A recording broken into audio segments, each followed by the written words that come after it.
আমি আনন্দিত ব্যক্তিগতভাবে, দেশবাসীও আনন্দিত। বিএনপিকে জয়যুক্ত করেছে শহীদ রাষ্ট্রপতি জিয়া রহমান, বেগম খালেদা জিয়ার দেশপ্রেম এবং আমাদের তারেক রহমানের দেশপ্রেমের উদ্বুদ্ধ হয়ে এই রায়টা ঐতিহাসিক রায়টা হয়েছে এবং আমি আশা করছি যে ইনশাআল্লাহ ভালো।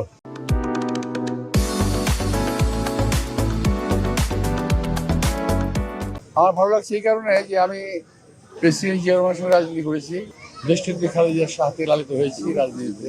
তার পরবর্তী প্রজন্মের সঙ্গে আমি রাজনীতি করছি।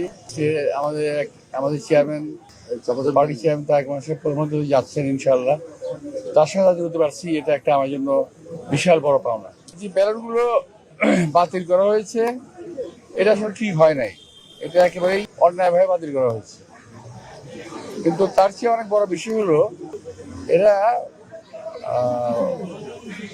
ভোট পূর্ববর্তী যে একটা প্রস্তুতি ছিল, আমি যেটা বারবার বলতাম যে একটা ইঞ্জিনিয়ারিং করবে ওরা, সেই ইঞ্জিনিয়ারিং করে ফেলেছে। এটা একেবারেই করে ফেলেছে, এটা আমরা বুঝতে পারি নাই এবং কোন কায়দা করেছে এটা এখন আমরা বুঝতে পারছি। But it is very dangerous, জাতির জন্য এটা খুবই খারাপ একটা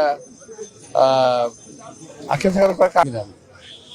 তবে আমি বললাম তো আগেই, কিছুক্ষণ আগে, যে আমাদের যে ওরা যেটা করলো, যে এক্সাম্পলটা সেট করলো, এটা ভালো না।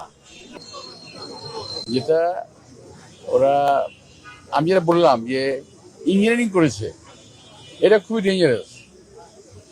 কারণ কি, এদের কোনো ভোট নাই, এত ভোট পেলো কিভাবে, আমি চিন্তা করি সেটা।